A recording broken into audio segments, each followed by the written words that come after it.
So in all the years that you've been there, like 32 years as a healer, are there any kind of particular people that come to see you that have really kind of stayed in your mind? Like remarkable stories or people that have just seemed to you remember?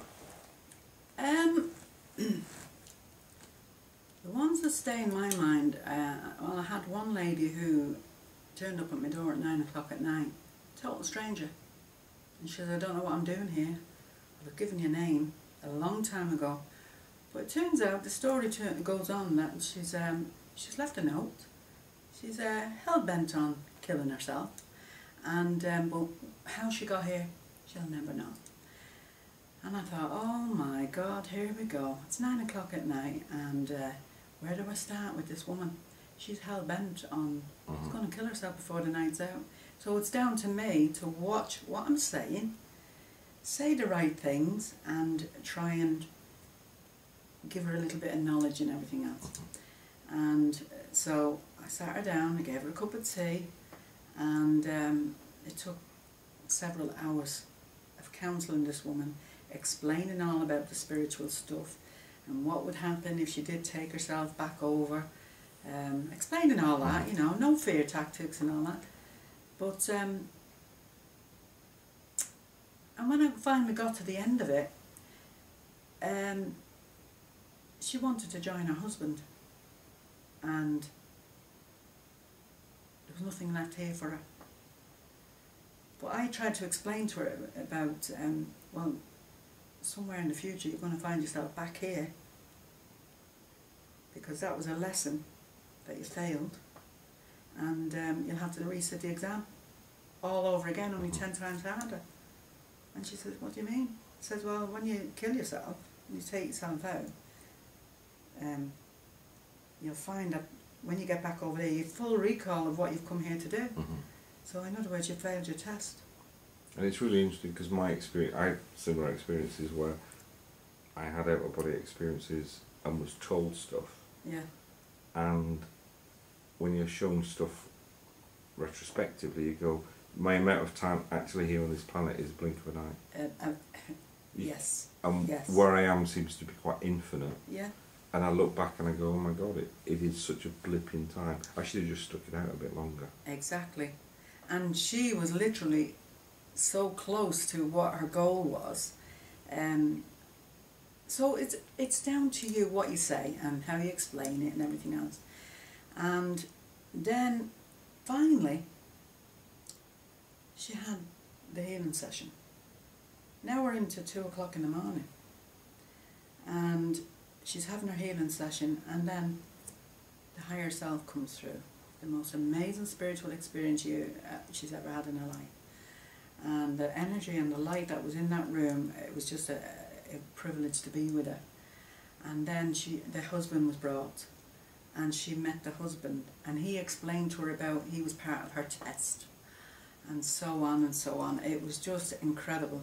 So this woman's healing was all about the emotional level, and getting her to change her mind as well, which she did. She went down my path at 3 o'clock in the morning and enrolled in university. Totally changed her whole life round. Enrolled in night school and then university, and went on, she's a lecturer now.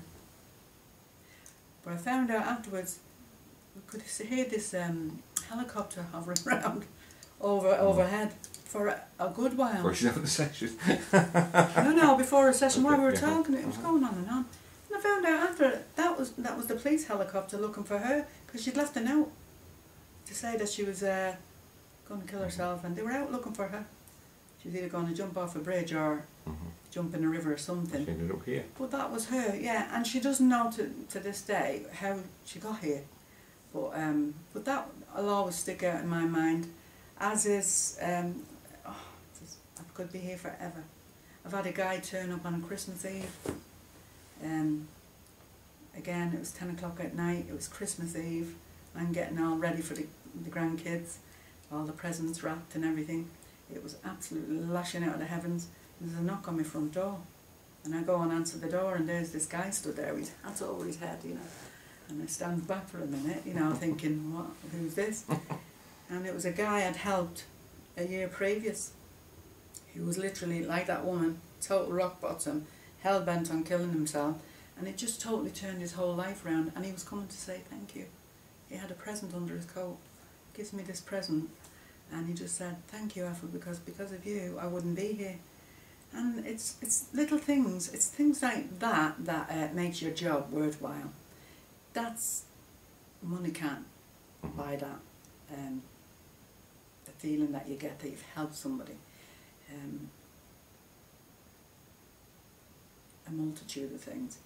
And then when you get somebody to change the whole way of thinking of their illness, like I said before, when somebody comes in and says, the doctor's told me I've got 6 months to live. Is that right? Well, let's try and prove them wrong then. And it's, they look at you, you know, it's like you've got to get them to change the whole way of thinking, because the mind is very, very powerful, and if it's not their time to leave this planet, they're not going anywhere. But you can change your illness. And I'm going on with my stories, but there's one guy. No, we like the stories. Do you like the stories? We like the stories. The one that literally is amazing is this old guy. I won't mention his name. And he was at the hospital. He had a massive tumour in his lung, and the doctors told him he was getting on. They couldn't give him radiotherapy or chemo because he was too old, and you've only got 4 weeks to live. Now imagine being told that. There's nothing more we can do for you, and the cancer is spreading around the body. That's it. He went home, no family, poor soul, and he just happened to be telling the neighbour next day what the news he'd been given.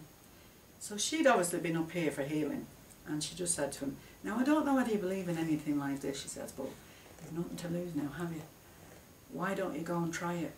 And he rang me up the next morning to make an appointment, and I'd just had a cancellation 5 minutes before for this appointment, and I said to him, you're in luck, I can fit you in this evening. And he come in, had this cancellation appointment, and he was going on about, he's only given me 4 weeks to live, Ethel. And I said, well, where would you like to see yourself this time next year? He says, well, not 6 foot under. I'd like to be up in Scotland, I'd like to do this and I'd like to do that. So I said, well, why don't you focus on where you want to be and not how it is? Agreed to disagree with what the doctors said. I told him about apricot kernels, vitamin C, vitamin D, all the other things that the doctors don't tell you about, that can help. And he did everything that I suggested. I didn't tell him to take, I just said, these are things that we know about. Those are options. Options, you know, it's a little bit of the alternative stuff. And he did everything. And 8 weeks later, the hospital sent for him. This guy should be dead. And they checked him out and they scanned him and said, well, whatever you're doing, carry on doing it, because the cancer that was spreading around the body has gone and the tumour itself has shrunk massively.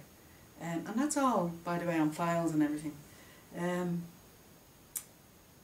Whatever it is you're doing, carry on doing it. And this guy came in every week. Bearing in mind, I don't charge cancer patients. And he was in every week without fail. Never missed an appointment. A year or so later, he comes in for his regular session. I know he's gone. I know it's because he's got his colour back, he's got his weight back on, and he's doing great. But he said to me this day, he was feeling a bit off. And I said to him, why don't you go out and get checked out? See what's going on there. And the doctor sent him for, what's that, camera down, to see what's going on. And when he went back for the results, they said, it's absolutely amazing that you have an ulcer that's 3/4 healed, but there's not one cancer cell in your body. There's not a trace of it. So he was feeling a bit off, but it was an ulcer that he had, that he didn't even know he had. But that was 3/4 healed. Yet what was he on? Reiki. That was all he was having. And how long does he still come? Still, yeah. That was 4.5 years ago, and he's still Still going. boxing. Yeah.